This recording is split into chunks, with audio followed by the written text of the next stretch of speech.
Assalamualaikum warahmatullahi wabarakatuh. Perkenalkan, nama saya Naminati.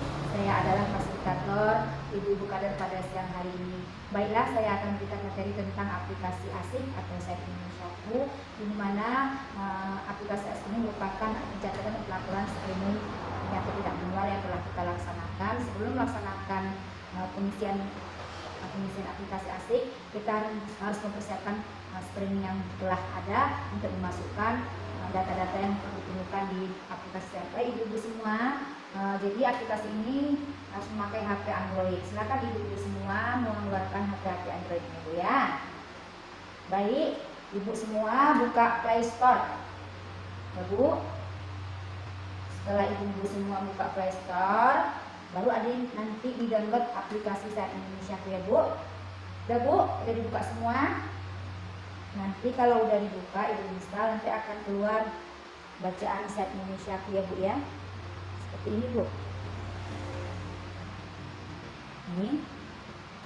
Setelah ibu buka, nanti ada cara daftar. Daftar ya Bu. Sudah daftar. Nanti dia akan meminta registrasi WA Ibu. Silakan masukkan Bu ya. Registrasi WA. Nik. Lalu provinsi, kabupatennya diisi Bu. Diisi semua Bu. Baru untuk puskesmas, pilih puskesmas 1 karena wilayah kerja kita kan puskesmas 1. Dan setelah itu masukkan, jadi pilih profesi Ibu ya, bukan kader, ini kader ya. Dia akan keluar, akan ada nomor notifikasi, silakan masukkan ya Bu ya. Pilih, sudah ada Ibu, nama-nama Ibu kader semua, masuk kita di screen PTN-nya. Nanti screen PTN-nya ada tanggal, silakan masukkan tanggal. Ini tanggal hari ini ya Bu ya, hari ini tanggal 19, kita buat tanggal 18 ya Bu ya. Oke kan Bu? Ya, puskesmasnya karena tadi kita sudah menyampaikan ada puskesmas 1, dia ada terkunci ya Bu ya. Mulai aktivitas. Ya. Setelah itu, silakan ibu-ibu semua mengentry screening yang sudah dilakukan tadi. Demikian, ibu-ibu semua. Nanti kurang lebih saya mohon maaf. Saya Ali, wabillahi taufiq wal hidayah. Assalamualaikum warahmatullahi wabarakatuh. Assalamualaikum warahmatullahi wabarakatuh. Saya Aris Andra Pohan, fasilitator PTM Puskesmas Rama 1. Di sini saya akan coba untuk menjelaskan tentang pengukuran faktor risiko penyakit tidak menular. Jadi untuk pengukuran faktor risiko penyakit tidak menular itu dilakukan dengan beberapa cara, yaitu pertama itu deteksi dini obesitas dan deteksi dini gangguan indera. Untuk deteksi dini obesitas itu ada pengukurannya dengan melakukan pengukuran lingkar perut, tinggi badan, dan berat badan. Selanjutnya untuk pengukuran deteksi dini gangguan indera itu dengan pengukuran tajam penglihatan dan tajam pendengaran. Untuk pengukuran deteksi dini obesitas, yang pertama dilakukan adalah pengukuran berat badan, dilakukan dengan meletakkan timbangan di tempat yang rata dan pastikan badan tidak membawa beban yang tidak memberatkan. Kemudian untuk pengukuran tinggi badan dilakukan pengukuran dengan menggunakan mikrotoa. Jadi mikrotoa ditempelkan di dinding, ditarik sampai angka 2 meter, kemudian ditempelkan posisi badan tegak lurus menempel dinding, tumit, panggul, dan kepala itu menempel dinding, posisi kepala tegak lurus. Selanjutnya pengukuran lingkar perut dilakukan dengan mencari batas bawah rusuk, kemudian batas atas panggul itu menjadi dan diukur tengah-tengahnya untuk dilakukan pengukuran. Selanjutnya untuk deteksi dini gangguan indera yaitu dengan melakukan ukur mata, yaitu dengan kita jarak 6 meter atau 20 langkah orang dewasa dengan cara menutup mata kanan dengan telapak tangan kanan, lalu melihat angka apa yang muncul dari yang memberikan atau yang melakukan pemeriksaan. Selanjutnya untuk melakukan pengukuran tajam pendengaran, yaitu posisi duduk.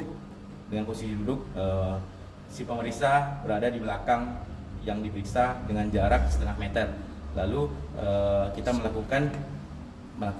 menekan telinga yang agak keras ini, lalu kita membisikkan kepada si yang diperiksa dengan 2 suku kata, yaitu seperti susu, kaki, dan lain sebagainya. Jadi demikian pengukuran faktor risiko PTM.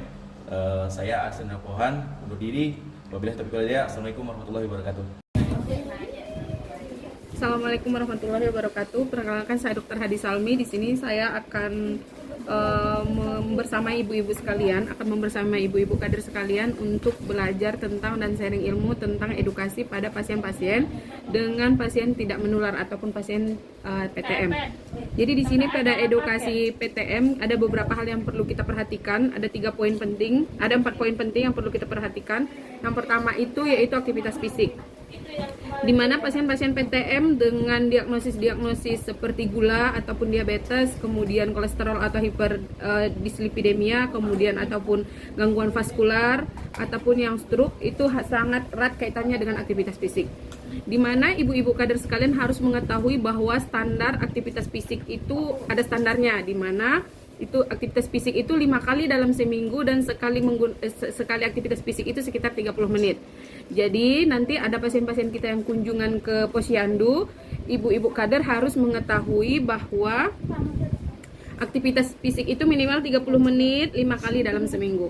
Seperti itu. Terus yang kedua yang perlu kita ketahui yaitu diet seimbang. Diet seimbang di sini maksudnya ada kalau zaman dulu polanya itu karbohidrat banyak, kemudian sayur sedikit, lauk sedikit. Namun kalau sekarang itu piring kita dibagi jadi 4 bagian, di mana 2 bagian itu untuk sayur dan buah, 1 bagian untuk nasi, dan 1 bagian lagi untuk lauk.